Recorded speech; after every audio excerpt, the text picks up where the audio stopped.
Welcome to the Sports Entrepreneurs Podcast. I'm your host, Marcus Luer, and I'm excited to cross over today to Scottsdale, Arizona in the United States to catch up with fellow YPOer and industry veteran, Steve Patterson. Welcome to the podcast, Steve. Thanks, Marcus. Great to be here with you. I think I have as many notes as I've ever had for anyone for a podcast. And that is, obviously correct because we're going to be covering nearly 40 years of your career here. So there's tons to unpack, and I'm certain there will be amazing stories across the board from all the things you've done. Now, for some folks who might not have heard of you, let me just sort of do just a short intro here. And again, we'll go obviously much deeper into all of it. But, your career started with the Houston Rockets. You spent many years there, all the way helping them build the championship team and winning the championship. You've been around the NFL teams. You've been in ice hockey. You've helped build arenas, and of course, now running also your own business, consulting in all sort of areas in the team management. You've worked with universities, top NCAA universities in the U.S., etc. So we're going to be unpacking all of that. As I said, there is tons of stories and amazing things you've done here, and we're going to try as hard as we can to keep this all in a reasonable time frame because. Again, someone with your CV, we could talk hours and hours about it. So, but let's get right in there. How it all started. You are a Longhorn. You studied at the University of Texas and came out with a law degree there in 1984, right? A long time ago. And landed then your first job with the Houston Rockets. Take us back there and just, talk a bit about it. Yeah, my family had been in the professional sports business. My dad actually he founded the Milwaukee Bucks in the late 60s and actually started answering the phone for the team when it first started, before we had any furniture when I was 10 years old. So I love it. He was running the Rockets at the time, and the industry was really changing. It was moving from sort of mom and pop operations to more big business. And so David Stern came into the league as the commissioner, put together the labor agreement that had a salary cap. And so you had to have a real different mindset about player contracts and negotiating those. The media industry was changing. Cable television was just getting off the ground. So we were one of the first teams that had a regional sports deal on a regional sports network, HSE it was called at the time. Computers were just kind of moving off of mainframes onto PCs. And so the industry was changing and the skill sets that were needed were very different. And the sizes of the front offices were starting to change. I mean, when I started at the Rockets, we had 9 people in the front office. Right. And, now there's over 400 at most NBA teams. Right. So the skill set of being able to, build our own software network to do ticketing and be able to manage contracts and, look at the changing demographics of a city like Houston. Houston's the most diverse city in the United States, and trying to see where the Spanish-speaking language members of the community were growing. In those days it was 8 or 9%. Today it's more like 40%. We wanted to get in front of that wave.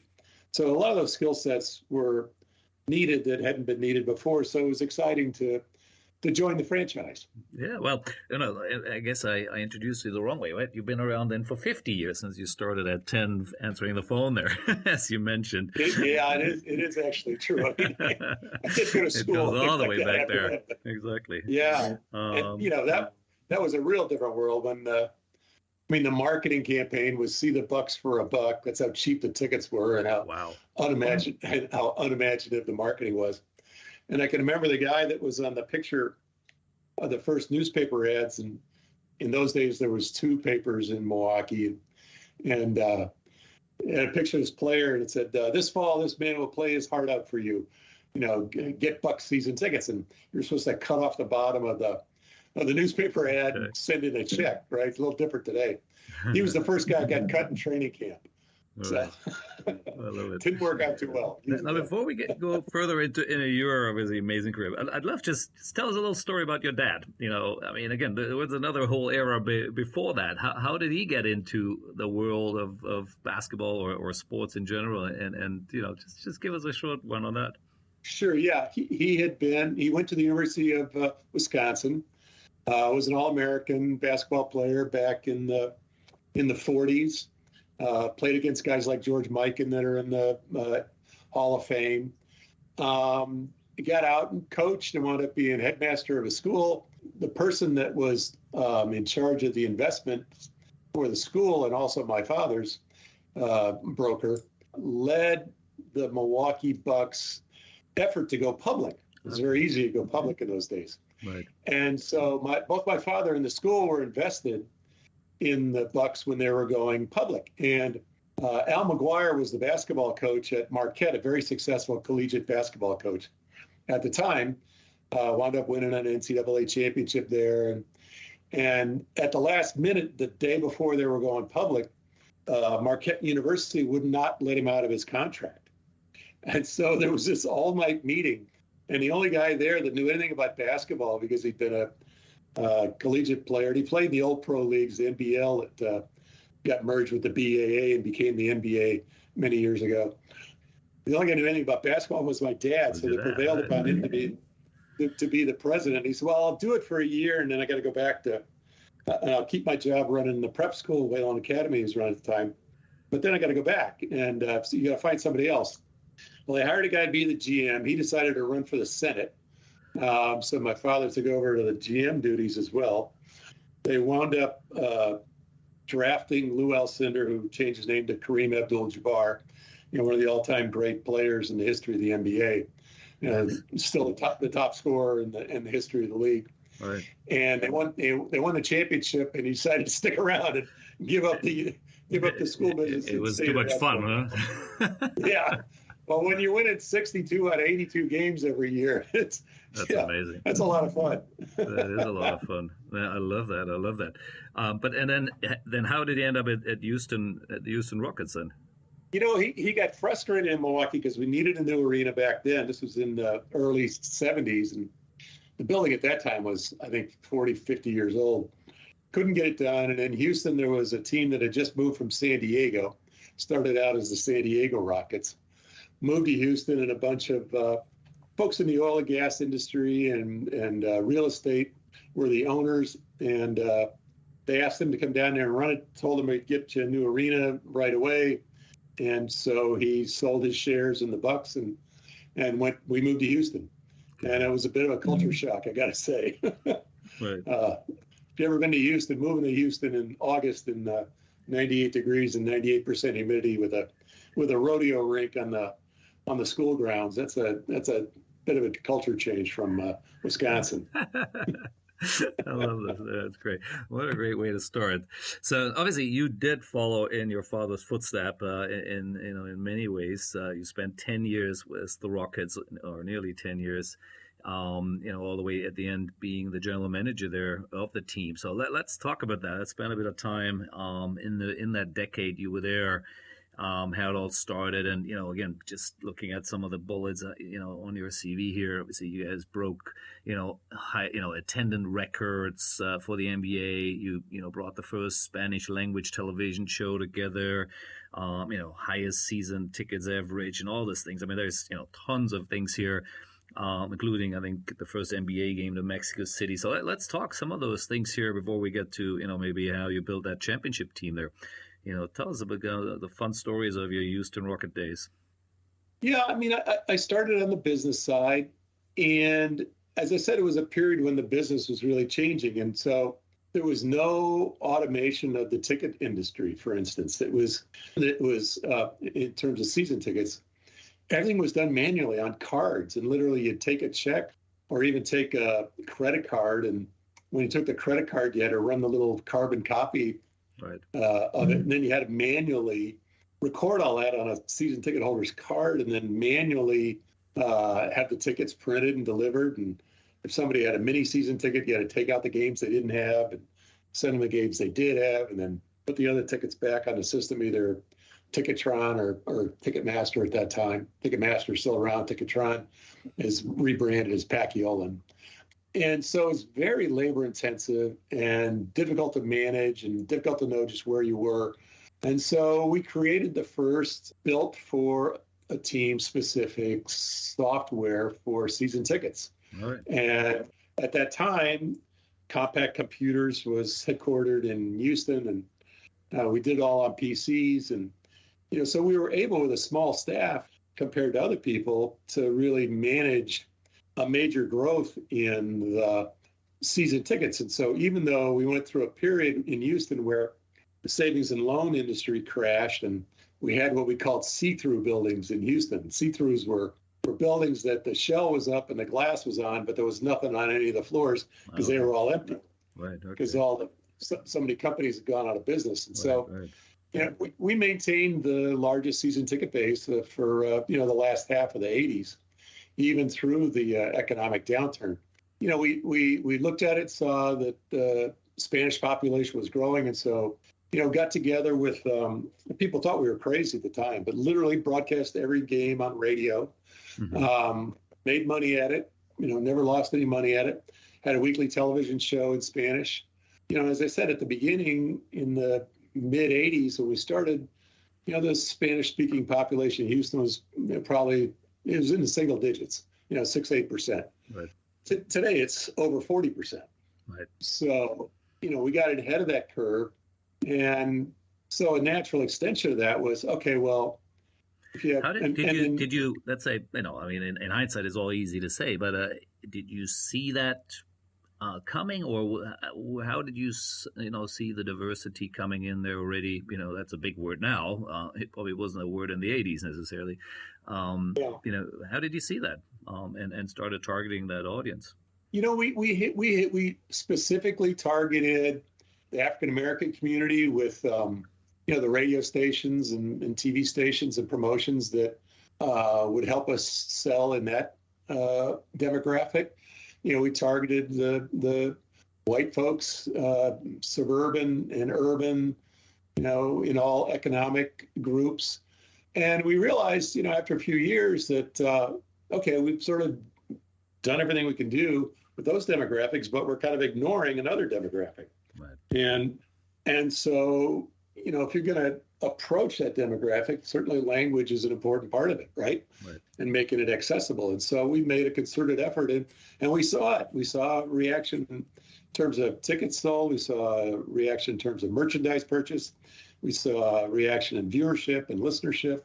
Lots of people would watch the game on TV and turn on the Spanish language broadcast so they could listen to it in Spanish. And so as we looked at it, we went, well, a natural extension of this is, just an hour's flight south of Houston, an hour and a half, is the biggest city in the Western Hemisphere. And, if you look back at sort of the 500 years, 600 years, back to the 1400s, and even, before that in terms of the Native American populations, Mexico City has always been the most important city in the Western Hemisphere. And so Guns N' Roses came through, the band, and they were the biggest band out there at the time. And they played Houston, and we sold 12,500 tickets. People will laugh at this, at $20 a ticket. And that was the biggest gross, $250,000 that the building had ever seen. Right. They went down to Mexico City 2 nights later, did 2 nights, did $20,000 a night at $50 a ticket. Wow. And so, wow, right? That's what I said. Wow. Yeah, it didn't take a genius to go, there's something going on here we need to pay attention to. Right. And so Frank Sinatra came through a few nights later on one of his last tours, and the same thing, he had gone to Mexico City first, the same story. Right. And so I got a hold of Doug Logan. Yeah, there's money there. And, it's a big pyramid. The people at the top are very wealthy. Right. And, they crave great entertainment. And so I got a hold of Doug Logan a fellow who later became the MLS commissioner and became the head of USA Track and Field for the Olympics. He was running the building for a company named Ogden at the time, a US-based company. Mm-hmm. And we put together a deal and went down there, and the gross was twice what we would have done for a preseason game in Houston. And then the next year we put together the deal, and we had a 4-team tournament. First year we went with Dallas, and they liked the idea too because they recognized what was going on. Hmm. And then it became a multi-night 4-team tournament where we flipped teams the second night and sold out 20,000 each night. And, all of a sudden the NBA woke up. And I can remember Gary Bettman, who later was number 2 at the NBA at the time, and later became the commissioner of the NHL. And he called me up and chewed me out for doing this. And said, don't you know you don't have the right to go, out of the country to arrange preseason games? I was just going to say that. I thought it was the NBA who controls all that, but I guess not at those days, right? Not at that time. And I said, Gary, show me the document. I'm not going to break league rules, but I don't see any rule anywhere. Yeah, you can't do it. What do you mean I can't do it? I already got a contract. And he said, well, why the hell do you want to go there? I said, Gary, you got to understand something. There's a great big country out here, beyond the Hudson River, because the guy was so focused on New York. Right. And I said, what you don't understand is Mexico City is closer to me than three out of 4 teams in my own division, let alone New York. I mean, it was closer than trying to go play Seattle or Denver or San Francisco or any Oakland or L.A.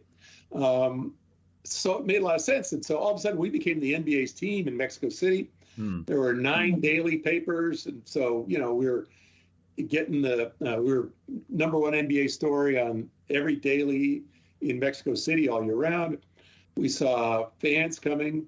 And later when I got to the Texans, because we had started to build a lot of that relationship between the Houston sports teams and Mexico City and folks that had money in Mexico City, we wound up selling 15% of our seats at the Houston Texans, suites at the Houston Texans to people from Mexico City. Right. Yeah, I love it. And it makes a lot of sense. And that's why I love these stories because, there's always in these history things, there's history repeats itself, right? And there's tons of learnings, I'm sure, for others, even in today's environment. It doesn't matter which part of the world you're in, there are always those neighbors around you, which you should look at. So it's a great story. I love this. And, and I just want to, a couple more things here on Houston before we, of course, move on there, even though we could probably spend a whole hour just talking about them.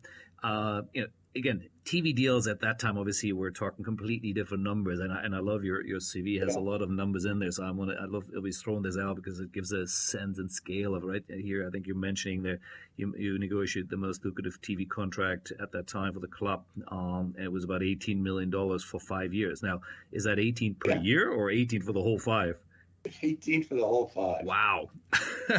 Okay. Yeah. I mean, that's how much it's changed. I mean, I can remember the first time we had a $100,000 gross, and I can remember the first time we had $1 million gross. Right. And it was. I mean, it's changed dramatically. I mean, now you're $4, $5, $6 million a night in these arenas. Correct. Now, again, let's just a quick one. Stick to that for a minute. Obviously, the NBA has a complex structure in the U.S. like most of the American leagues, right, where the teams can do certain things themselves, and then of course there is the league deals. So in this case, this was a deal for your part of the country, or how would that deal structured? Yeah, so NBA teams have a 75-mile radius home territory, and inside that you get your media rights and the dollars from that, and you control it. Outside of that, you have to share with the league and with the other teams. And you're right. After we did the second Mexico City deal, they took it away from us. The NBA took it away from us, and because they didn't want teams going off and doing that. Right. So so that deal that we're talking about, which is now the $18 million, that was then for your whatever radius of 75 miles or whatever around the stadium, so to speak, right? So Yes. it's a local city deal, city TV deal, or whatever we want to call it, right? Yeah, cool. Yeah. Got it. Makes sense. Now let's talk a bit about how you then ended up building the championship team at the 1993-94 NBA champion with Hakeem Olajuwon, obviously as the sort of star player.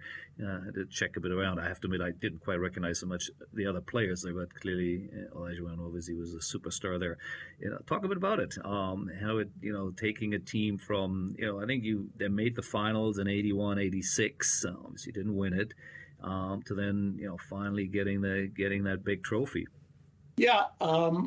The 86 team, we had in the two previous drafts drafted Ralph Sampson and Hakeem Olajuwon. It was a young team, great point guard and John Lucas.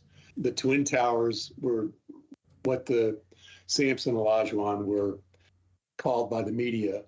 And we got to 6 games against Boston in the finals. We probably were too young to get there, not really mature enough. And it was a great Boston series. And, Bob Ryan, the beat writer for the Celtics for 30 years, said it was Game 6 was the best game he ever saw in all the years he watched Celtics basketball. They were a veteran team, and Bill Walton came off the bench and really helped them get over the hump. Immediately after that, the league was in the midst of a problem with a lot of guys using drugs, in particular cocaine, and we lost 3 of our first 6 players. Wow. And then Sampson got hurt, came back. He really was not going to be the same player he was. And we made the decision literally in the middle of a game to trade him. And so I remember being with my father and the owner, Charlie Thomas at the time, the majority owner, and Don Nelson at Golden State up in San Francisco had always been interested in Sampson. And so we called him up literally at halftime and told him that Ralph and Fitch, the coach, Ralph Sampson and Bill Fitch, the coach, had literally gotten into a fight at halftime. And if you want to make your best deal right now. And we agreed to the terms, and then you have to have a follow-up call with the league to go over all the details of the contracts. Mm-hmm. And so we had to do that the next night. We worked through the night and into the next day and up till that night, and literally did the trade in the middle of a concert in the arena. And the name of the band was Def Leppard. I don't know if you remember them. Yeah. So because it was so loud in our arena, we kept making the people in the league office and the people in San Francisco and all the lawyers on this conference call repeat everything. And finally Nelly goes, "Jesus, Patterson, what's the problem over there in Houston? Why can't you guys hear?" And I said, "Well, it's Def Leppard, man. I mean, what do you want me to do about it?" He goes, "Is that what you call your old man? Because he sure seems deaf." I said, "No, Nelly, it's a rock band. You never heard of Def Leppard?" And they were huge at the time. So we finally got it done. It should have taken 25 minutes. Took about 2 hours because nobody could hear anything. Right. That's funny. And then so we had to rebuild the roster, and so I did that. Traded for Otis Thorpe and drafted Robert Horry and drafted Sam Cassell and traded for Scotty Brooks, and my approach was kind of different than a lot of guys. A lot of guys that came out of basketball looked at their rosters purely from the basketball side. They couldn't figure out how to make the cap work. Mm-hmm. Having been a lawyer and spent so much time on the contracts and the salary cap, I looked at it the other way around. I knew I had so much money to work with under the cap, or so much if I moved a player on a deal, and how can I maximize our position and maximize the assets of the franchise in the deal to build a winning team. And Hakeem got frustrated at times. He always wanted to retrade his contract every 6 or 8 months. And but after our opening trip to Japan, he and Charlie got it worked out, and we got Kenny Smith and a couple other guys, and we put together a team that won it all. Yeah, amazing. Now, just a question here. As a GM, obviously you're talking about a lot of the player acquisition and all that trading is part of your role. How does that work with a coach? I mean, in general, maybe not just for your team. Who really picks who's on the roster, and is it the GM's role or the coach, or is a combo of it? It varies by team, and so you may somebody who's the general manager or president of basketball operations, or if it's football or baseball, what have you, those roles vary considerably from team to team. My view always has been somebody's got to have the franchise's view in mind, and that view may be, and usually is, more long-term than the coach's. Coach has to win tonight and tomorrow and the next night. Okay. If he doesn't win, he's going to get fired. Right. The general manager, on the other hand, has got to manage the cap. He's got to manage the cash. He's got to manage what's in the long-term interest of the franchise versus the very short-term interest of the coach and what's happening tomorrow night. So, my view is the best structure is that the coach will coach the team, the general manager acquires the talent. You're going to want to work with your coach very closely and have those conversations, and he certainly should have input. Right. But the coach, if he's doing his job, is busy with the team that he's got there every day. He's not out on the road scouting college players. He's not out on the road scouting foreign players. He's not out on the road looking at what's going on with other teams. He doesn't know the financial constraints that a team may have. He doesn't know the cap problems that a team may have. That's the general manager's role. And if you're not doing that 24/7, you're not going to be very good at it. Yeah, makes total sense. Well, now I got it. Because I'm comparing a bit to the Premier League or other say football leagues around the world, where clearly coaches have a huge say in it. And maybe it's not as obvious there as well that I guess whatever they call them there, managing directors or others, CEOs of these teams have a similar role to play. So that's interesting. I like that. Now, somehow, if I recall it, and while we're moving on there, sort of to your next stop here, but there was a new owner who came in, I think just around the time when the team was in the process of winning this championship, and you sort of left, I think, halfway through it. And so, unfortunately, it sounds like you might not even gotten the ring there. Just share that with us a bit. I did get a ring. Oh, you did? Okay, great. I'm glad to hear that. I've got a few rings. The team got sold. My view is this is a small industry, even setting aside the much smallerness of a league. But, the sports industry is not that big. I mean, there's, 125, 150 teams in the United States. If you take all the leagues, combine them together, a few hundred employees at each team. And so my view is you're going to see people again in this industry. So you better treat them appropriately. My view always has been that your word has to be your bond. And, others have a different perspective. Les Alexander was somebody who had a very different perspective. He never saw a contract that he didn't want to break.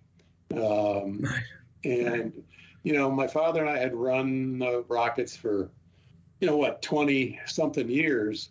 And you develop relationships in a community, and people know a handshake is good. Yeah. The letter of intent is good. So, Les and I didn't see eye to eye. And when the owner doesn't see eye to eye with the president, it's not the owner that's going to leave. It's going to be the president. For sure. And, so that was fine. That's certainly his perspective. And he's certainly got the right as the owner of the franchise, to have who he wants to have as the coach or the GM or anybody else in the organization. I think, fans sometimes get uptight about, is the owner meddling? Well, the guy owns the team, for Christ's sake. Right. Absolutely. He writes the checks at the end of the day.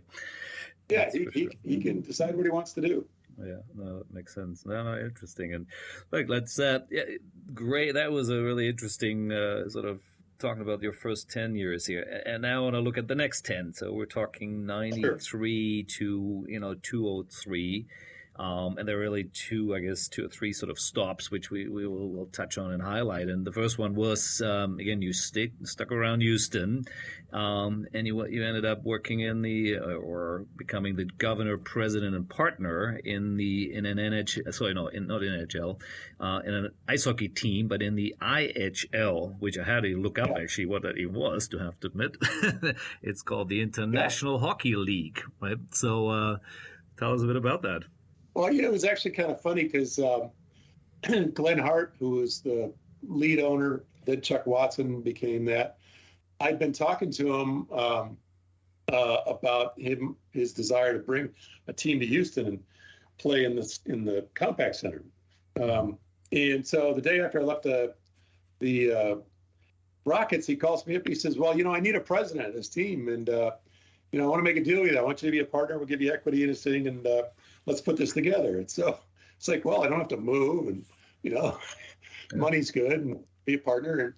And so we acquired the team, and we built ice rinks in Houston to grow the game of hockey.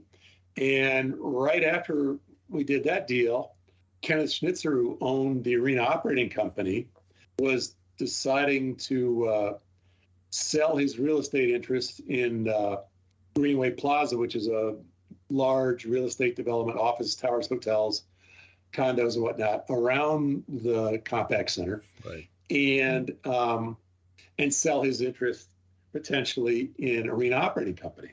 Mm-hmm. And so I heard about that on a Friday at breakfast with one of his partners, that the video production company that was there, called Kenneth at 10 o'clock, found out what he wanted for Arena Operating Company, called Chuck Watson and Glenn Hart and said, "Look, we don't have to be anybody's tenants. We can be our own tenant, and we can buy Arena Operating Company.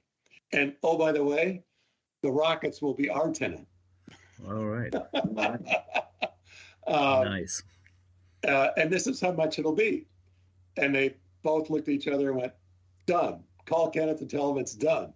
Wow. I called him, and we had a letter of intent, like a 2-page letter of intent, by 5 o'clock Friday afternoon that we signed, and then went and went to the final documents after that.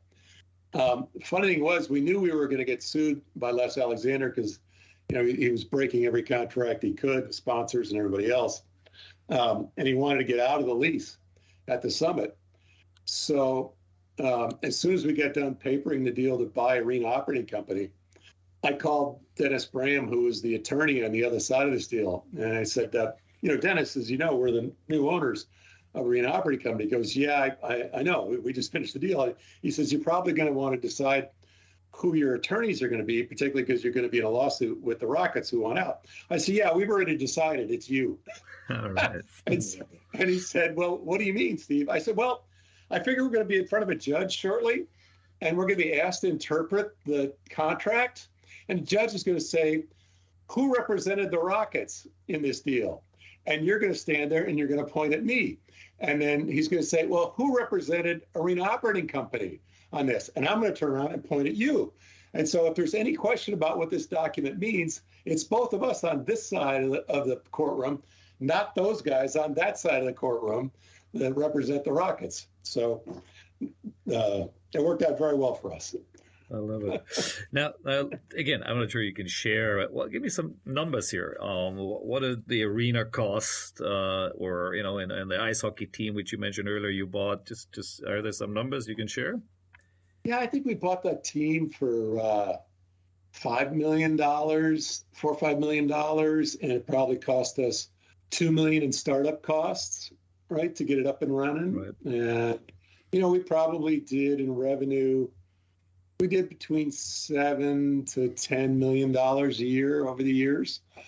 The arena we probably bought for $10 or $12 million back then. Wow. And that gave us the rights to run it for, I think it was 12 years.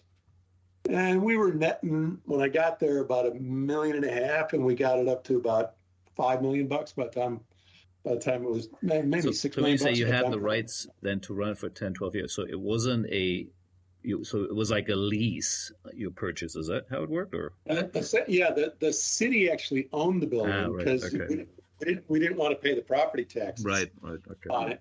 And so at the end of the term of when the bonds were paid off, then the building operation, the contract with our company terminated, and the operation went back to the city. They wound up cutting a deal with a guy named Joel Olstein, who's one of these mega church televangelists. Right. He put $70 million in it and packs the place a couple, 3 nights a week with if you ever see, he's on TV all over the world. I sort of seen, maybe not him, but I know what you're talking about. Interesting.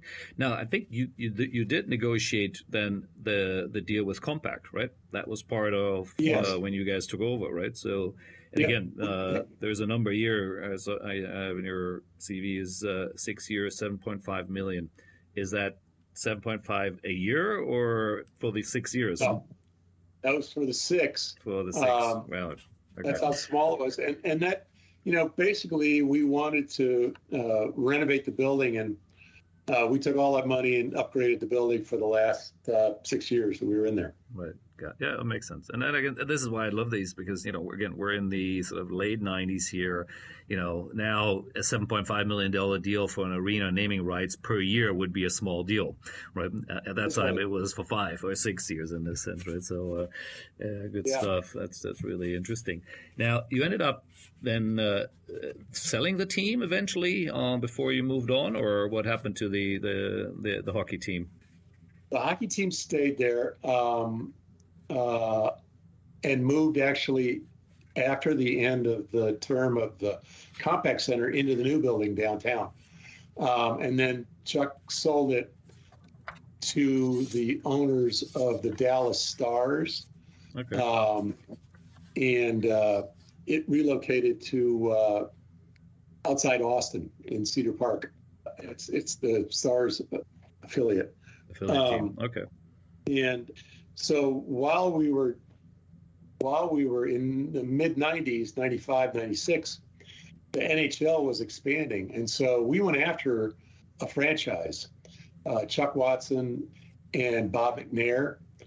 We got right down to the end to get an NHL team for Houston.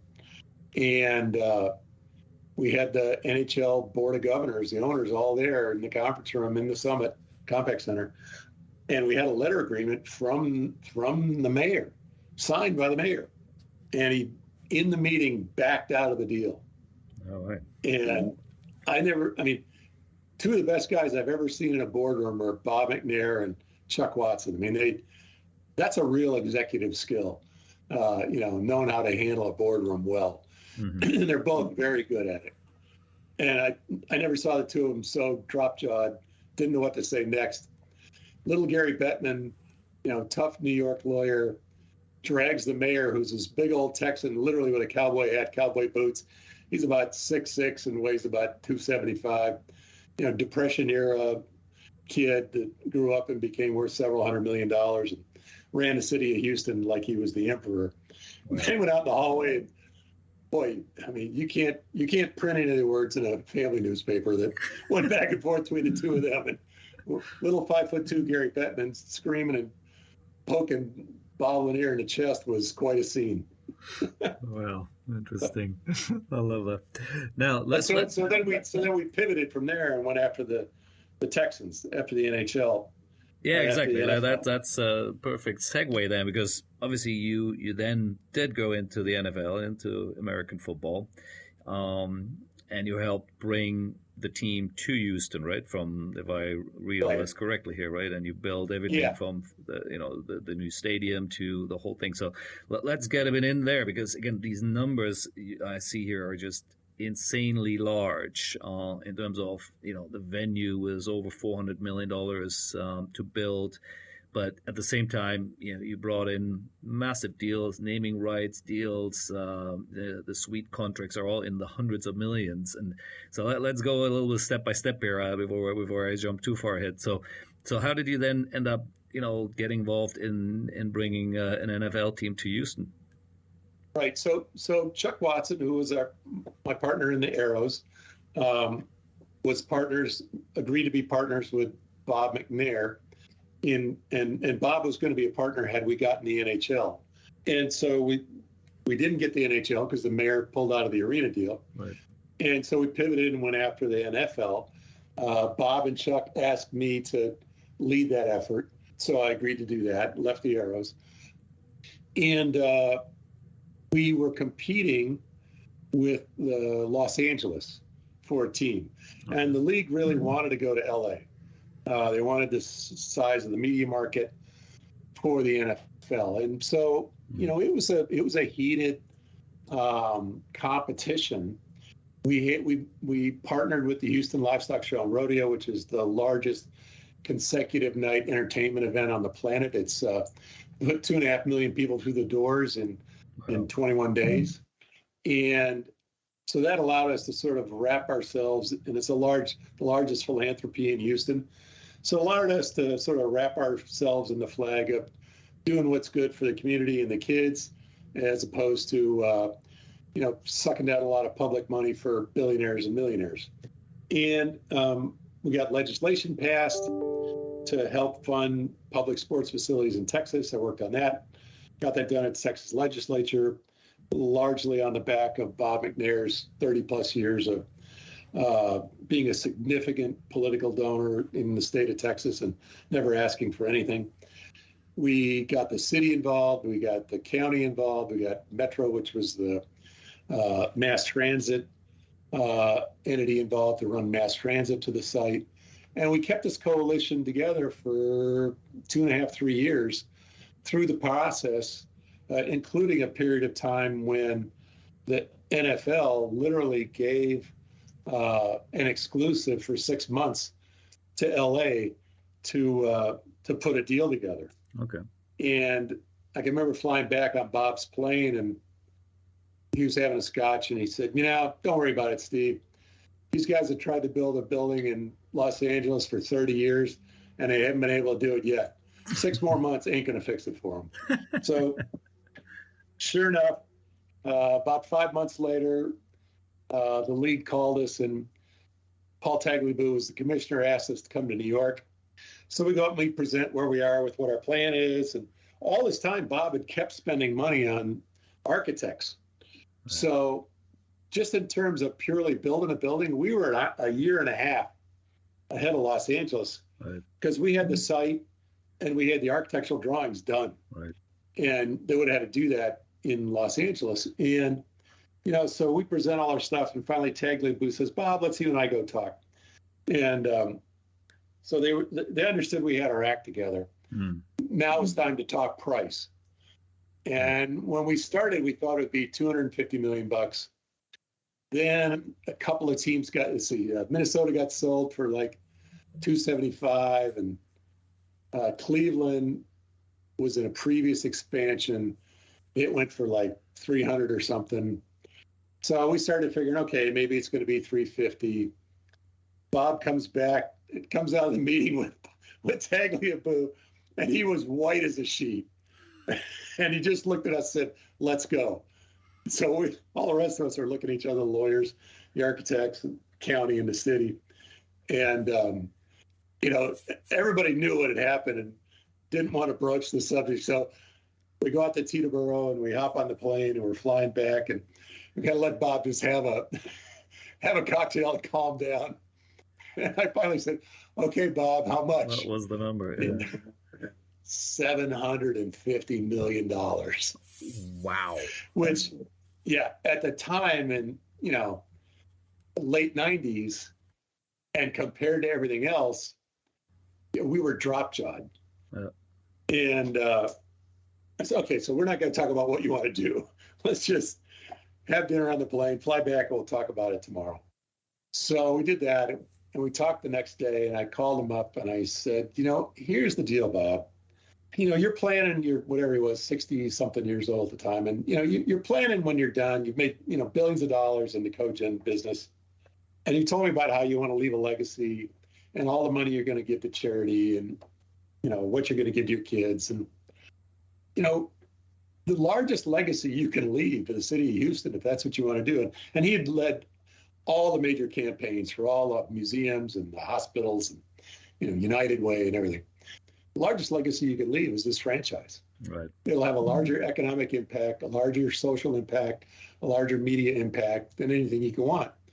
And I know $750 million is a lot of money, but if we can name the terms and you have enough partners, which you think you're going to have, is it going to change your lifestyle at all? He says, no, it's not going to change my lifestyle. Right. I said, so you're going to be able to do tomorrow and the next day and 10 years from now exactly what you're doing today. Yep, that's right. Well, then all I can tell you is if you want to leave a legacy, buy the damn franchise. Thing. Wow. Nice. And he did. I like that. I like that speech. Yeah, I mean, Nice it was a one. very sort of emotional moment for the two of us, Of course.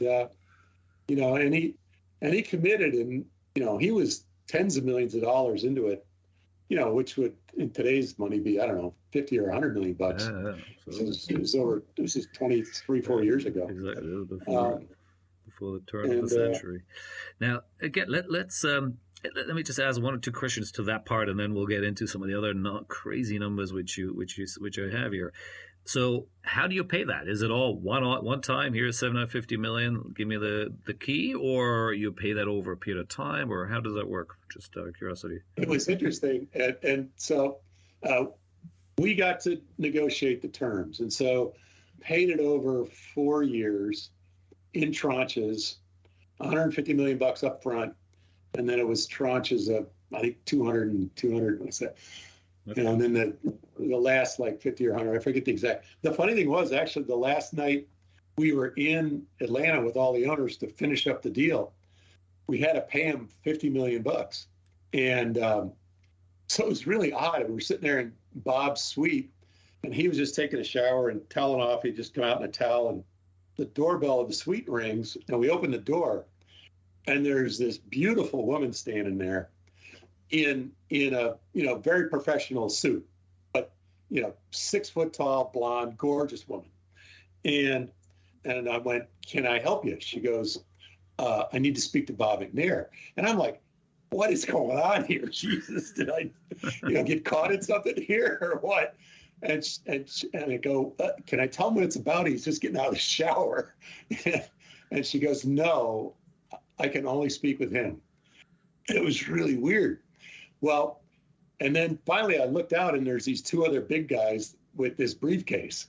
And I go, "Okay, hang on a minute. Let me go get him." I get him. He gets dressed and he comes out. But she was carrying with these two guys, where they were carrying in a suitcase, a $50 million cashier's check. Wow. That they had to hand over, and he had to sign for it, and they had to take a picture of it because he was going to walk down that night and hand it to the NFL owners. Right. And so, she couldn't let on that that's who she was. She could only talk to Bob. That was really kind of a weird experience. I understand the awkwardness there. Now, interesting. Now, how does it then, again, next step, so you pay, how fast or how long does it take to then build the team, or when is your first season after that? Is it like right the next year, or how does it work? We got it in 99, and our first year was 2001. Okay. So then we were off to the races. And so literally we had to, create a business. I mean, we didn't have any staff. Right. Like the next day after we got the franchise and we flew back, I had a stack of resumes 5 feet high on my desk. And it's actually interesting. We wound up working together and starting a company with Buffy Philippel out of Cleveland called Teamwork Online, so that we could take resumes online. Nobody ever done that at that point in time. Right. And have it segregated, because I looked at this stack and went, "Buffy, I need an accountant. Like, I don't know where an accountant is in this, hundreds and hundreds of pieces of paper I got here. Right. I need you to create something that people can apply online and we can vet them and interview them and select them," because we had no staff. Right. We had instantly created staff.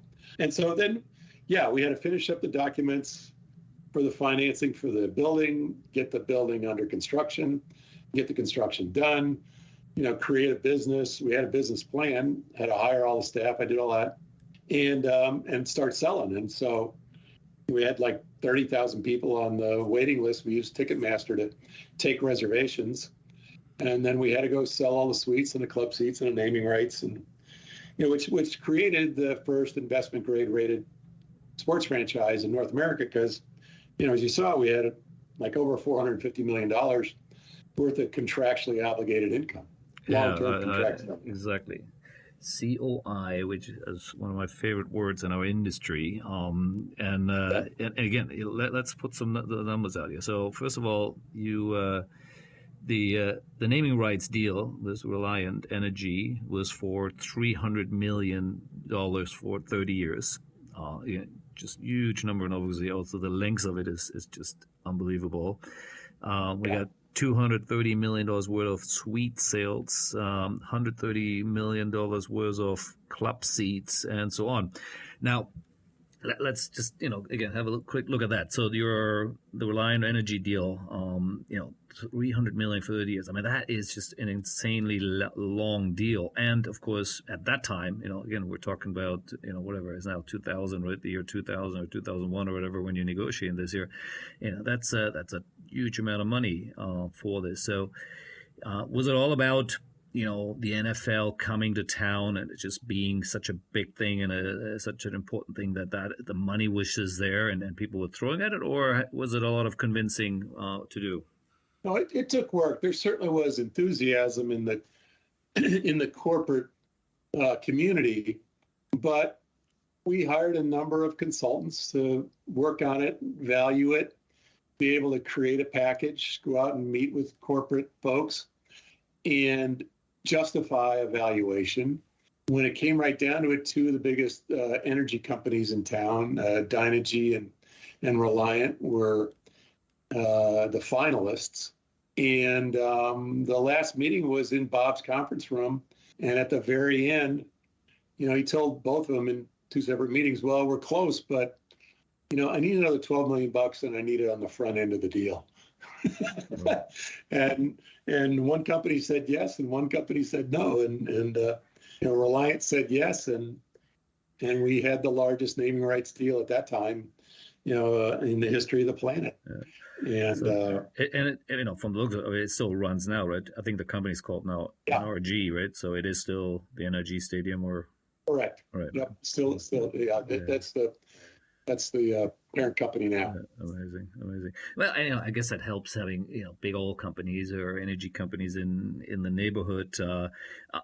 Again, at that time, how local are deals versus they become regional or companies who are looking at getting involved are really from the neighborhood, so to speak, or from the city and Texas, versus taking it as a global or nationwide sort of opportunity.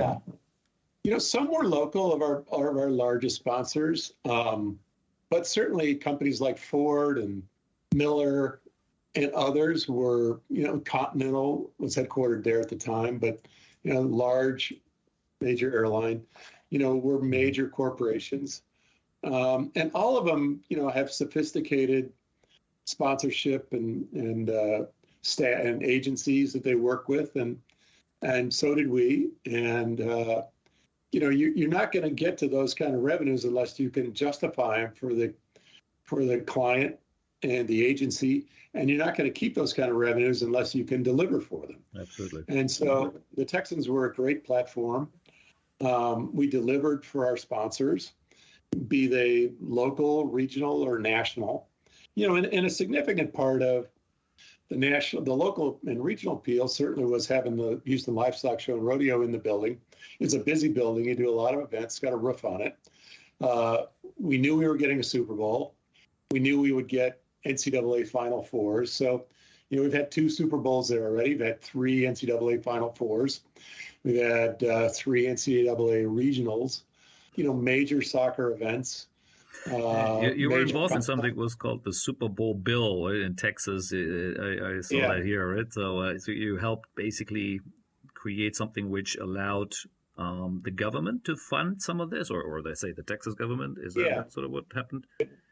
Basically, the way the bill was set up was that you would benchmark the sales tax, hotel tax, rent-a-car tax, and liquor tax in Harris County, which is where Houston is, and the 5 surrounding counties from the previous year. and from the week before to the week after the Super Bowl. And then you would see what the collections were after the Super Bowl. Mm-hmm. And the difference we were able to put into the Super Bowl event, and half could go into the event and half could go into the facility. And the best part about the legislation was that the state treasurer would estimate what the bump would be and give us 50% of that up front. So we would do an economic impact study and go, we think it's going to be about this much. So they were not overly exposed, but yet it gave us money to fund the Super Bowl and improvements to the facility, which has made Texas Super Bowl which was it, 38 or 38 for us? Yeah, correct. So what year is that? Just a rough idea. 2003. Right. It was the year of Janet Jackson's breast. Oh, right. Okay. That one is what most people will remember it for. Yeah, unfortunately. Right. Interesting. Now, give me a quick idea, because you called it acquired Super Bowl. So, that means you obviously have to pay to have the Super Bowl in town. It's not the NFL just says, look, we're coming and so on, right? So you're paying a license fee to host it, and therefore you keep the revenue in terms of what, ticket revenues, or how does it sort of roughly work? So you have a bid committee that has the corporate community, the political community, the team, philanthropic parts of it, and you bid against other cities. Mm-hmm. And the NFL owners pick where they want to go. Okay. And generally, if a city builds a new building, they'll give you one to help the community sort of offset the investment that it makes in the stadium. Okay. But you got to perform really well if you're going to get multiple events. And Houston is a great event town. It's a big city. The facilities are great. It's really easy to operate there.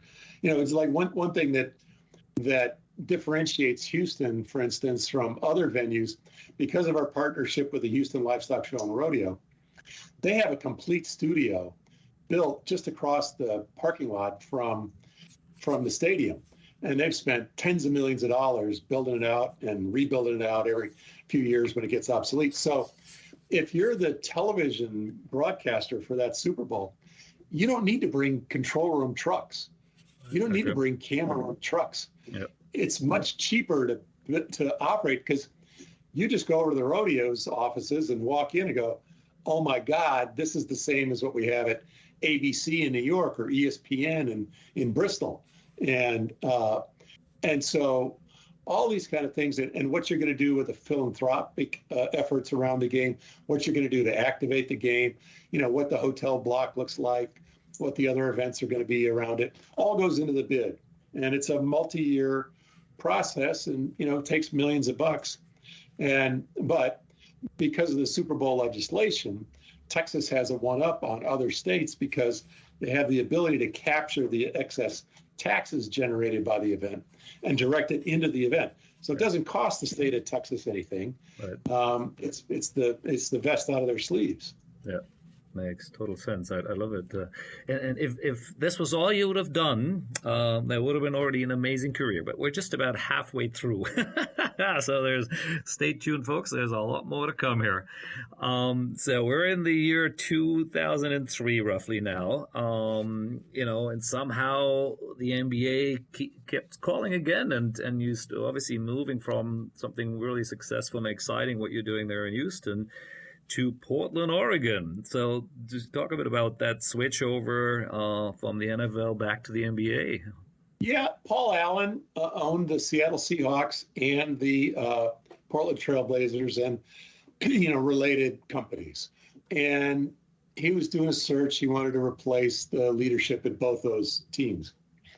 And so he asked to talk to me. I was recruited there. I had a headhunter call me. And it was an interesting process because what it came down to is I could have gone to either franchise. Mm-hmm. But the other guy that they were talking to was Todd Lewicki, who I think is, the best brand manager and revenue generator in professional sports. It has been, is a good friend, Right. and has been for years. And so I knew that, because it's hard to keep secrets in this industry, particularly when they're talking to two friends. And so I flew up there to Portland and sat with Paul, or to Seattle and sat with Paul. And I just looked across the desk at him. I said, look, which one of these two franchises do you love? He said, oh, by far Portland. I bought the Seahawks because otherwise they were going to move to Los Angeles. And I thought it would have been bad for the city. I said, okay. I said, you know what your problem is in Seattle? And he says, no. I said, your problem is only one thing. It's revenue generation. We built the building in our town the same year you built one in your town. The cities are not that much different in terms of their size. Houston's got a bigger corporate community, but you got some exciting companies here, and Seattle's booming. You need a guy who's going to fix your revenue problem. And I know who you're talking to, and Todd's the best guy for that. You have legal problems, political problems, operating problems, basketball problems in Portland, and you tell me you love that franchise more than the other. So if you want, I'll step aside on the Seahawks and go fix your problem in Portland. He said, you would? Yeah, I'll go do that, because actually my skill set fits better with what you need done there. Nice. And Todd's fits better with what you need in Seattle. And so that's what we did. And, he threw a lot of money at me in a long-term contract. And it was an opportunity to run not only the franchise, but two buildings, half a dozen radio stations, a food service company, a number of other entities that we decided to sell. But it was a broad-based opportunity to continue to learn and grow, and my skill set fit it better. Yeah. No, great. It makes a lot of sense. And if I got it correctly, Todd came after you and Houston as well, right?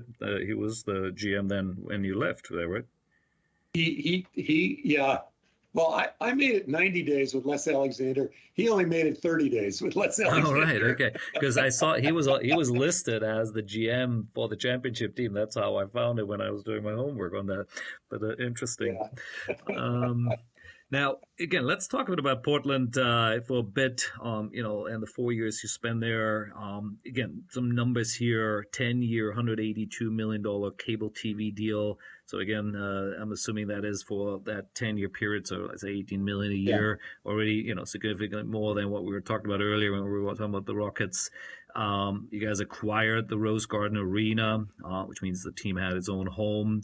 And another number which kind of stuck out here was improved EBITDA to over 100 million in 4 years.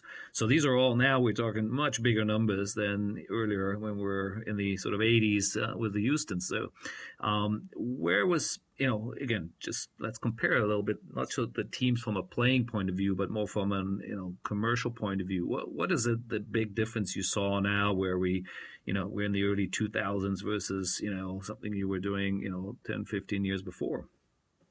Well, certainly the size of the building, right? It was a 16,000 seat building with 20 suites in Houston, and it was no club space. You had a 20,000 seat arena with, 75 suites and a couple of 3,000 club seats. So the money you could generate in the building was considerably larger. Right. Okay. We controlled the food service, we controlled the merchandise. The cable deal really was one of, we were next to last in cable revenues.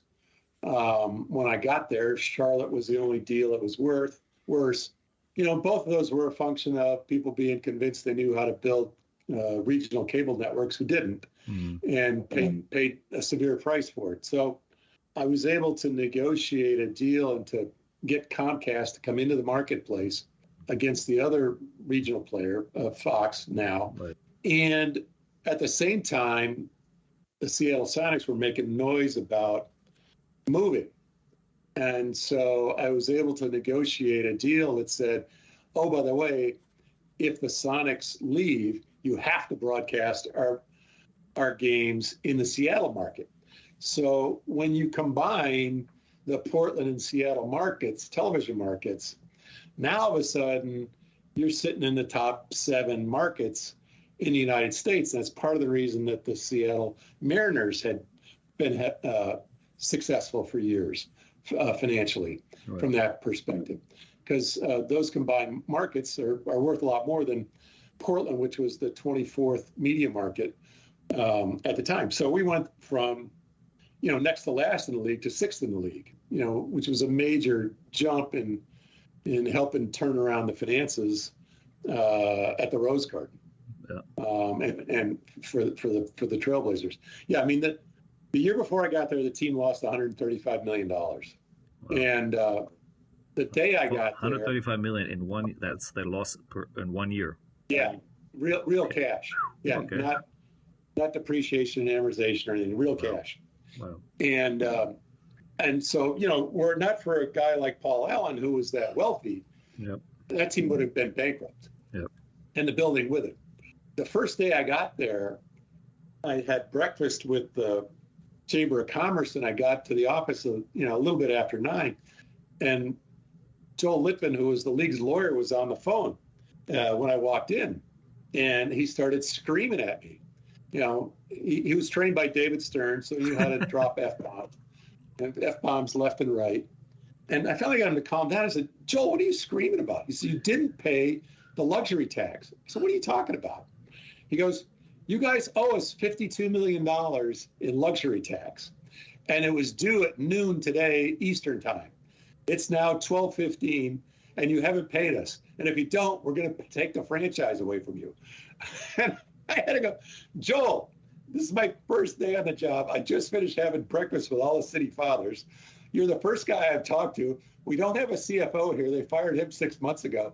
And you want me to write you a $52 million check? And I still have a copy of the check up on the invoice up on the wall. And I said, you need to send me an invoice. And he said, we don't do invoices at the NBA. I said, Joel, do you want your $52 million or not? He goes, how am I going to give you an invoice? I said, I don't know. That's not my problem. That's your problem. But somebody's got to be able to type up an invoice and send it to me, because I got to tell you, it's my first day on the job. And if I call Paul Allen up in Seattle and go, hey, boss, I need $52 million today, I'm not probably going to get a really good reception, And so he goes, okay, I got it. I'll send you an invoice. So they send me a couple hours later, they send me an invoice, and I have to hunt Paul down, and he's at the Cannes Film Festival on his yacht on a party at night, right? Nice. He's on the other side of the world. Mm-hmm. So I call him up and walk him through this, and he goes, well, how much is it? And I go, well, they want the money today. I told him I couldn't get it today, but that I would call you. He goes, well, how much is it? I said, it's $52 million. And he goes, oh, and he went silent. And, I was afraid the guy had a heart attack. So it's like, Paul, and he didn't answer for like a couple minutes. Right. Finally, he answered, and he said, all right, send it up to the CFO in Seattle at Vulcan, and I'll take care of it. It might take a day or two. I said, okay, I'll call them back and tell them they'll get their money. And so I called the league and said, just sit tight. And they go, well, this is Paul Allen. I said, I know it's Paul Allen. He's in Cannes at the film festival. And for Christ's sake, he's not walking around with a credit card that you can put $52 million on. Give me 48 hours, I'll get you your money. Right. And so sure enough, like the next day, I got a FedEx check down to me, and it said house account. So I don't know. I guess Paul kept $52 million in his house account. And I sent it off to the NBA to pay the bill. What was that tax for? I'm not sure I understood it. What was the fee for? Yeah, the league, the way the league salary cap is structured, you can only spend so much on players. And I think at the time it was about $70 million per team.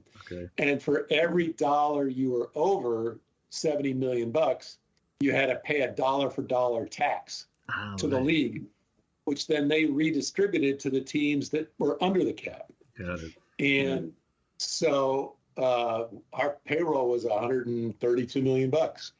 And it was 70. The two highest payrolls were in New York New York Knicks and Portland Trailblazers. Okay, so that 50 it was only there for one season then, the because of the extra the amount you were over the cap, right? Yeah, Okay, yeah. That makes sense. Okay, yeah. That was part of the 135 we lost that year. Ouch. All right. Okay. So how did you then turn this thing around? Obviously, you reshaped the roster, right? I think you made reductions in salaries, etc. Yeah. So this was all part of, I guess, your then the next few years rebuilding the team. Yeah, I mean, we had to restructure the business. We laid off 88 people, which didn't make the people of Portland very happy. I remember meeting with the mayor, and first words out of her mouth was, "Well, Mr. Patterson, other than put 90 good Portlanders out of work, what else have you done since you've been here?" Nice. We sold off some businesses that were money losing. We redid the cable deal. We redid the TV deal. We got the radio. We combined a lot of the back of the house with the radio station. Got it out of the black, out of the red and into the black, and that helped get the team into the black. And so it's really people want to think there's one magic wand to these kind of situations, turnaround situations, and they're not. Mm-hmm. It's really the accumulation of nickels and dimes, that get you there. And so bit by bit, over 4 years or so, some of it was player payroll, some was not paying the tax. We got there. And so it wasn't an easy period. You don't make a lot of friends laying off 88 people and cutting budgets and selling off companies, but it's what we needed to do to keep the franchise viable. And, we put the arena into bankruptcy. We tried to settle with the bondholders. They wouldn't work with us, so we stuck it into bankruptcy and wound up forcing them to fix the building up according to our specs, and then bought it back at a severe discount. So. But these are some tough lessons, I'm sure, and tough measures you had to take to get this, to turn this thing around, right? Interesting. Yeah, you don't make a lot of friends, and those are the kind of situations where being known in the community is not a lot of fun. Yep. It's a bit different than what you were doing in Houston, I guess. Really, great. I love it. Now let's talk about you've obviously always played in the last roles we've been talking about, very senior roles, from the president or general manager, all these titles you have, but and you were, let's call it an intrapreneur, right? An entrepreneur who was working within an organization, working for billionaires, etc. Now, from what I can see, you then finally decided you want to be an entrepreneur, and you started your own company, Pro Sports Consulting. How did that lead to it, and what we were then doing for the next few years? Well, a lot of folks needed help with some of the things that we've been talking about, and I, over this period of my career, 20 years or so, had acquired a lot of different skills. I mean, I'm an attorney, but got to know media and naming rights and facilities and whatnot. Absolutely. So there were people in the community or in the Northwest that needed help with that, whether it's the Gorge Games, I did a media rights deal for them, or whether it's Providence Health that wanted to buy naming rights with the soccer team, or whether it was the Tacoma Rainiers in the city of Tacoma that wanted to build a new AAA baseball park, and then owners that needed help with acquisitions or sales, people that were trying to redo buildings or build new buildings and find financing for them. So, it was interesting and a lot of fun. And, I'm sort of better in short to medium range spaces than being sort of sitting around for a long time, just managing things and not upsetting the apple cart. Right. And one of them actually wound up being a project for Arizona State, which had the money losingest athletic department in all of college sports. Wow. And so, and also had facilities that were in really bad shape because they didn't have any money. Right. And so I did a project for them to help them get that turned around. And Mike Crow, who was the president of the company, of the school, asked me to come down and visit with him, and said, we need somebody to do all this that you told us we should do in this report you wrote. And I said, that's great. I can help you find somebody to do that if you like. He goes, well, that's not what I had in mind. I said, oh, really? Well, so what did you have in mind? He goes, we want you to do it. And I said, oh, I didn't realize that was the conversation today. And he says, well, what do you want for it? I said, well, I haven't even thought about it. He goes, well, I want you to go back to Portland and tell me what you want. And I said, okay, well, I got to talk to my wife because you want me to move here, right? Yeah, we want you to move here and take over. Okay. He says, send us something tomorrow. I said, okay. So I flew home and sat down with my wife and a bottle of wine. And, we put all kinds of outrageous things that we thought they never would agree to so we could just, say thanks and part as friends, and send them an email the next morning. And Michael Crow, the president here, is, very well known for brief, curt emails. And he sent me back a one-word email. Done. Wow. Wow. That's a good word. Yeah.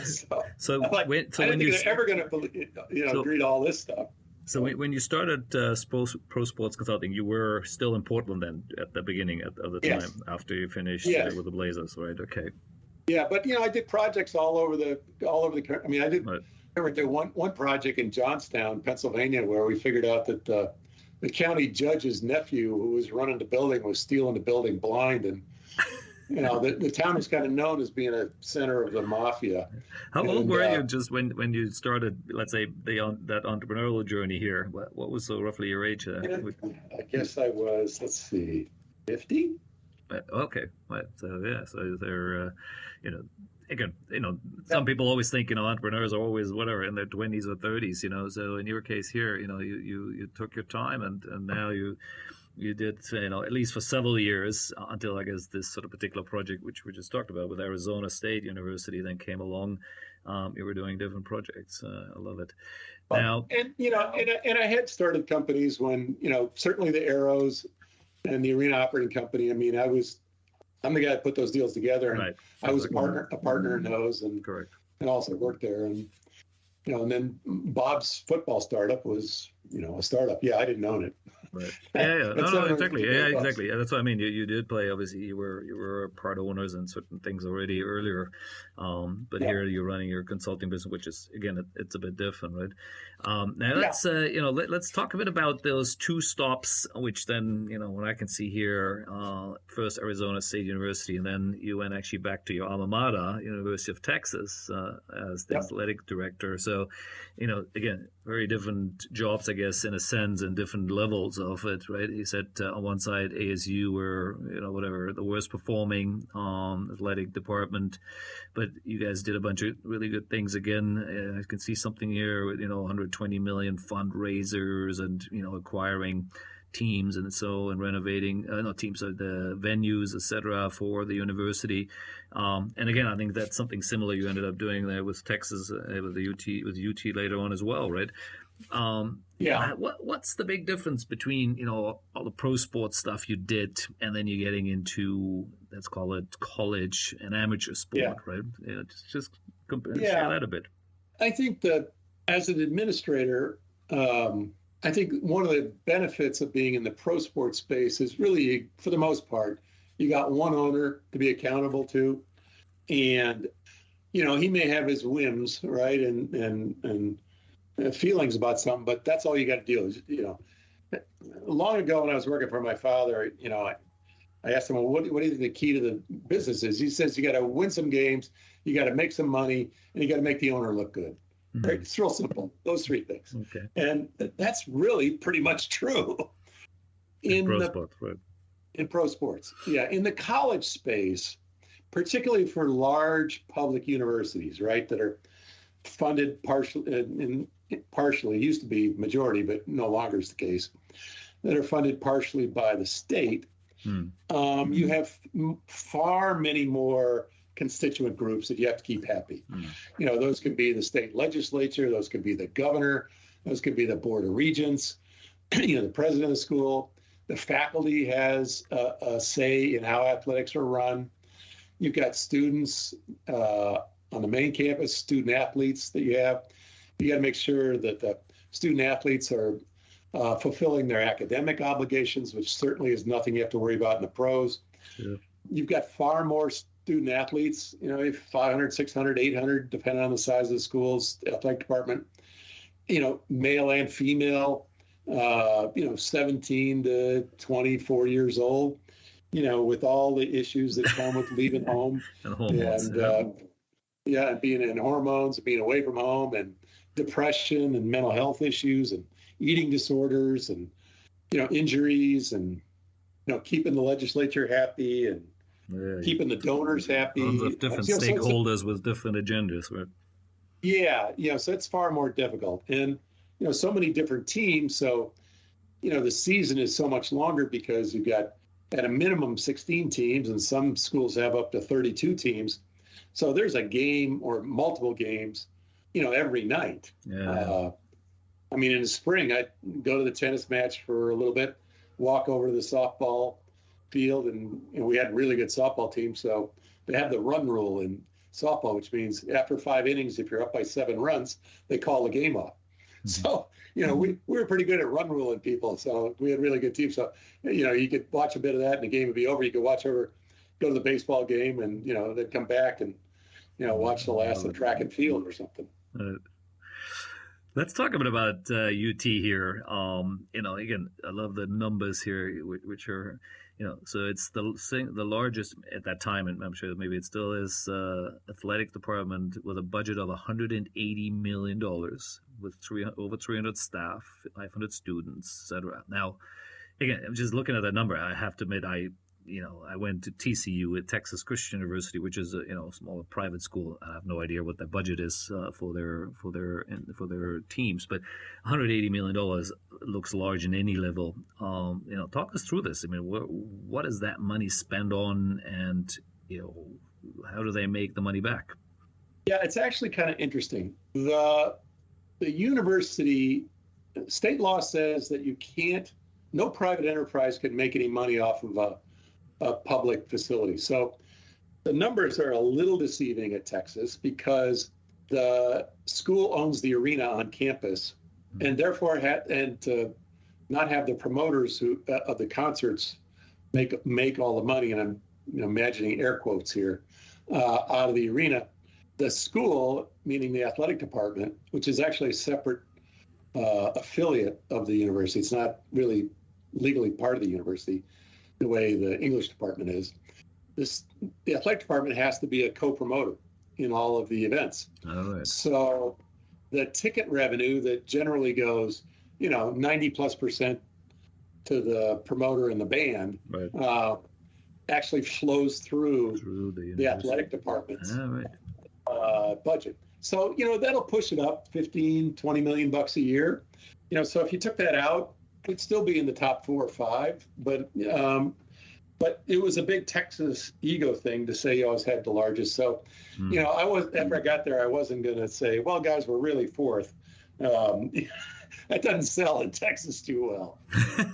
Right. The other thing that's interesting about the Texas budget is everything was built with debt. And so you had large suite revenues, large club seat revenues for football, basketball, baseball, but they were largely dedicated to debt service. Our debt service, I think, was $27 million a year that paid for the facilities that were built. So that's where a considerable chunk of the money went. And then, we just spent a lot of money on staff and facilities and benefits for student athletes. We were one of the schools that, if you got to the end of your 4 years and, you got out and went and played football for a couple of years and wanted to come back and finish, we would pay your tuition to come back and finish. We paid everybody's medical expenses. There's things that were built into our budget that, might not have been built into some other school's budget. But, before I got there, the teams had all performed very well. It started sliding a couple, 3 years before I got there. And so while the expense line kept going up, the revenue line flatlined for about 3 years. Basketball went down about 15% over those 3 years. Baseball went down about 10%. Football flatlined, which is where all the money really comes from. Yep. But the expense line, kept going up. And so right as I got there and DeLoss Dodds left, those two lines crossed. And so for the first time, they really had never had a budget, and they never had, because they'd always made so much money. They would kind of like just take all the money in and then Worry make sure about they it later. spent most of it and worry about it later. And if they had an overage, it went into reserves. Well, that year the line crossed, and it was going to be a $15 million loss, which in my mind was unacceptable. So you start looking at how do you cut the budget and generate more revenues, and we got the loss in the last half of the year down to $7 million, and then the next year we got it back in the black. Again, that doesn't make people happy when you say, sorry, you're not going to get to spend as much on recruiting, or sorry, the 3 band directors instead of 1 band director don't get to go out and buy $300 bottles of wine the night before the game. They get to buy their own dinner. There's a lot of sort of cleanup that had to happen. But we got it turned around, got it back in the black, and it's, been very successful since. Yeah, I love it. Now let's talk a bit about the new rule which exists there. I'd love your quick thought on that. Where obviously student athletes are now allowed to make a living, so to speak, right? earn income through sponsorships and other things. Obviously that's fairly new, but you obviously dealt now for several years with universities. What is your point of view on this? Do you think it's a good thing? Yeah. What's your view on it?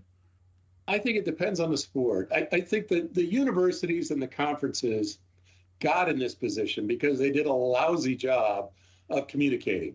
Mm-hmm. The fact of the matter is, if you're a student athlete, like a football player, men's basketball player, women's basketball player, on a full scholarship, the compensation you're getting is equivalent to being in the top 15% of household incomes in the United States, and it's tax-free. So, your room and board, cash that you get, equipment that you get, tuition that you get, counseling that you get, puts you in the equivalent of, let's call it $75,000 to $90,000 a year. And you don't pay any taxes on that. So it's really the equivalent, let's call it $115,000 a year. $115,000 a year is pretty damn good, no matter how you slice it. But the schools did such a lousy job of communicating that they let the agents and the press drive the messaging around that. And so now you have a situation with name, image, and likeness where, I think it's one thing if you're on, say, the UCLA women's gymnastics team and you have 500,000 followers. Should you be able to monetize that to a level in line with other people, other social media influencers that have 500,000 followers? Yeah, I think you probably should. But if NIL is really just a ruse and a way for donors to shovel cash to certain athletes, then all you've done is really legalize what used to be cheating. Mm-hmm. And, I think it raises a host of issues. So what happens when the football coach decides that the quarterback that a bunch of boosters gave $1 million to really can't play? He's really not that good. So he's not going to start this weekend. Or the basketball player, shoots a lousy percentage, so he's not going to get as many shots and make the boosters happy and see him play a lot of minutes. And all of a sudden, those boosters are telling the coach, well, you need to play my guy, because I put up $1 million to get him there to your school. Right. And if you don't, I'm not going to write any more checks. This whole scenario is fraught with a lot of issues. And, when I was in Texas, I kept warning people that, look, I don't think you want to go down this path. And, oh, by the way, if you decide to, I think I know who's going to win the nuclear arms race. And it certainly is Texas. I mean, they spend $300,000 a weekend on parties for recruits for football. Right. I don't know how healthy that is. The reality is it's very tough to evaluate talent and whether they will be successful over the 3-4 years they spend. I think it's probably good that the NBA is going back to letting basketball student athletes come out of high school and go into the NBA instead of having them sit out for a year and be a one and done.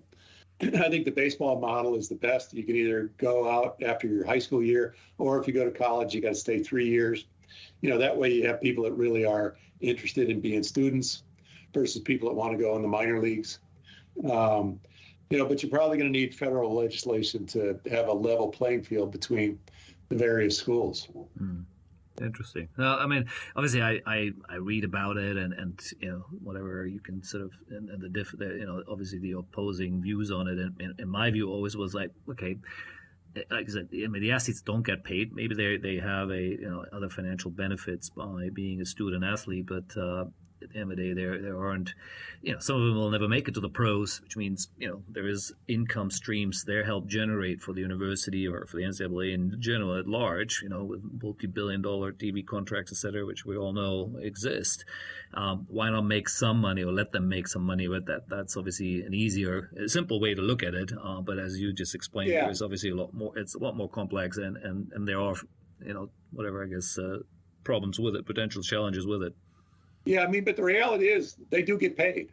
I mean, if you're taking home $70,000-$90,000 a year tax free, you're getting paid. Right. Nobody likes to say that, but they are. And the reality is, even though there's all this money sloshing around in the system, there really are less than a dozen schools that break even or make money in their athletic departments. Every other athletic department in the country is subsidizing it, right? Okay. By basically, student tuition, student fees, things like that. Right. Yeah, and it works. I mean, look, I'll take my own alma mater here at TCU. I don't think anyone knew who the heck they were until we started winning football games. Yep. Right. You know what I mean, right? I mean, we know we had Patterson there, your namesake, and he did an unbelievable job for many years. Now he's with UT, funny enough. A little segment there. But, when I said TCU 20 years ago, it's like, what are you talking about? Now, everyone I talk in the U.S., they'll know the university. And it's purely because we ended up playing, decent football and made some, bowl games, et cetera. And now people know it.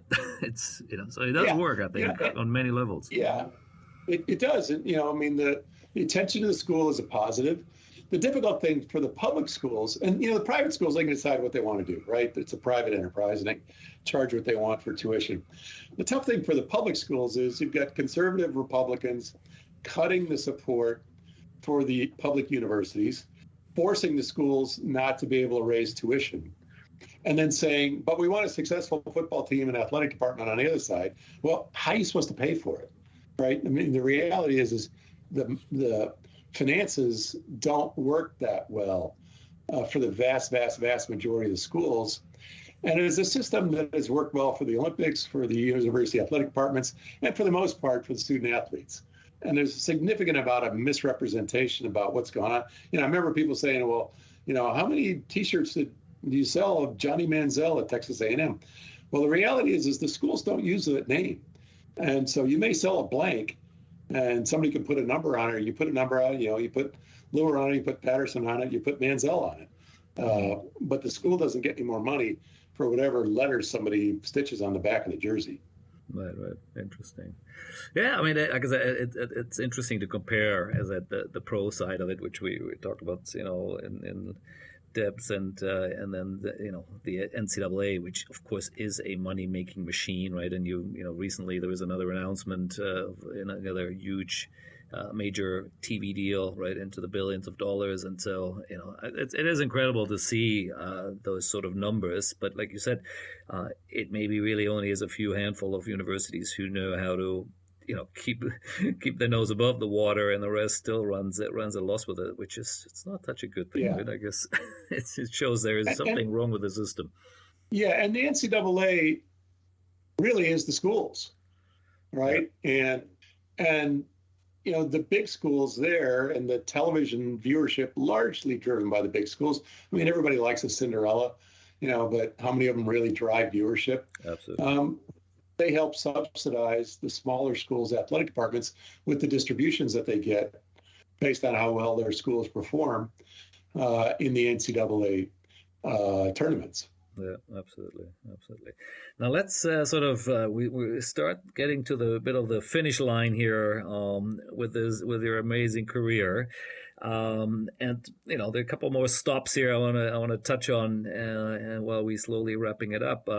You spent another year with the Arizona Coyotes. I think as theater president. I think at the time when the franchise was up for sale, or you helped put it up there. Just talk about that for a minute. Yeah, it wasn't supposed to be for sale when I went there. Oh, okay. All right. Okay. The owner, as many owners do, get in trouble in their daytime business. All right. Okay. Andy owned a hedge fund that invested in major mass torts, and he had 3 of them get reversed on appeal. And so he went from being pretty flush with cash to, oh my God, I'm in trouble. And so, we had to clean up the balance sheet, fixed up the building some, put them in a position to sell it. It was interesting. We had a number of folks that we thought we were going to get sold to. And, sometimes owners don't always do what's in their best financial interest, because obviously ego is a big part of franchise ownership. Mm-hmm. But eventually it got sold. And, Alex Merlo, the current owner, is trying to get a new building built in Tempe for the team, which if they get done, it'd be great for the fans. Right. Interesting. Steve, obviously we've just went through your amazing career here over the last, 30 or 40 years. Now COVID has been around for all of us the last couple of years. What has been keeping you busy, and some of the projects you're working on, both within your pro sports consulting and of course Legend Labs, which is I think one of the businesses you also started in 2019. Yeah, I'm the co-chair of Legend Labs. We're a branding and crisis communications consultancy. So we do things like when the West Coast Conference decided it wanted to rebrand itself to help it get more seats in the NCAA tournament. We help them get that done. We represent a number of golfers, work with corporations outside of that, and work with a lot of universities like Florida. We did a lot of work with Johns Hopkins, when during COVID, when people were focusing on them and their reports about COVID. For instance, here it says protect their legends. What does that actually mean? We look at your brand as your legend. What do you want your legend to be? And so we will help you develop it, create it, protect it, continue it, because you got to tell your story right. And so many companies and universities and individuals is where we spend a lot of time. Quidel is another client. They're one of the companies that did all the COVID testing for people. So we help them with a lot of their messaging around the rollout of their COVID testing. And the SEC is a client, among others. You got Brooks Koepka here, Dustin Johnson, obviously, big golfers. So you help them with their, let's call it branding of themselves, or is that sort of what you do? Yeah, they're branding of themselves, what kind of logos they want to create for merchandise, what kind of websites they want to create, what kind of stories they want to tell, how they want to deal with crises when they come up. So it's a branding and crisis communications consultancy. On the Legend Lab side, I've spent a good bit of time the last couple of years working mostly on the public side. I represented Prince George's County in their negotiations with the Washington Commanders NFL team. And we may or we may not get to a deal on a new stadium there. I've spent a lot of time with the city of Charlotte and the Charlotte Hornets working on a $215 million renovation of that arena, the Spectrum Center in Charlotte, and a new practice facility and a mixed-use development across the street from it. We should hopefully finish up the documents here in the next couple of months and then sell bonds for that and be off to the races in terms of work on that facilities. And then I'm also a partner in CEO Coaching International. I coach a number of CEOs, companies from 2 million up to several hundred million. We have about 55 partner coaches in the company and about 600 clients around the world. Wow. Well, that's cool. Well, that must be an interesting one. Again, bringing all your expertise and experience over these decades here in, and now sharing it with other CEOs, and it sounds like a fun thing to do. Yeah. That's something you should be doing. And this is exactly, this is perfect finish also for a podcast. I think I love the sharing you had here. I think we both are privileged to be in this industry for decades. You had a few more than me. And thanks for sharing these experiences as well as the learnings on the back of it. This is why we do this. That's why I do this podcast, to capture those things and have it there for generations in the future to learn from. So Steve, this was a lot of fun. We'll edit here and there a bit, but this was an amazing almost 2 hours here together, and thank you for your time.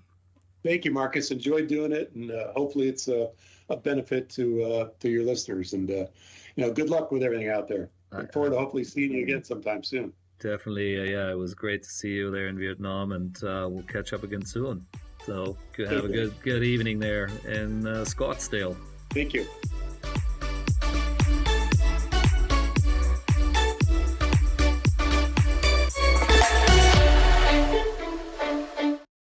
The Sports Entrepreneurs by Marcus Luer podcasts are a collection of interviews and stories. All content in this podcast is the copyright of Marcus Luer. Reproduction and distribution of the presentation without written permission of the owner is prohibited. All rights reserved.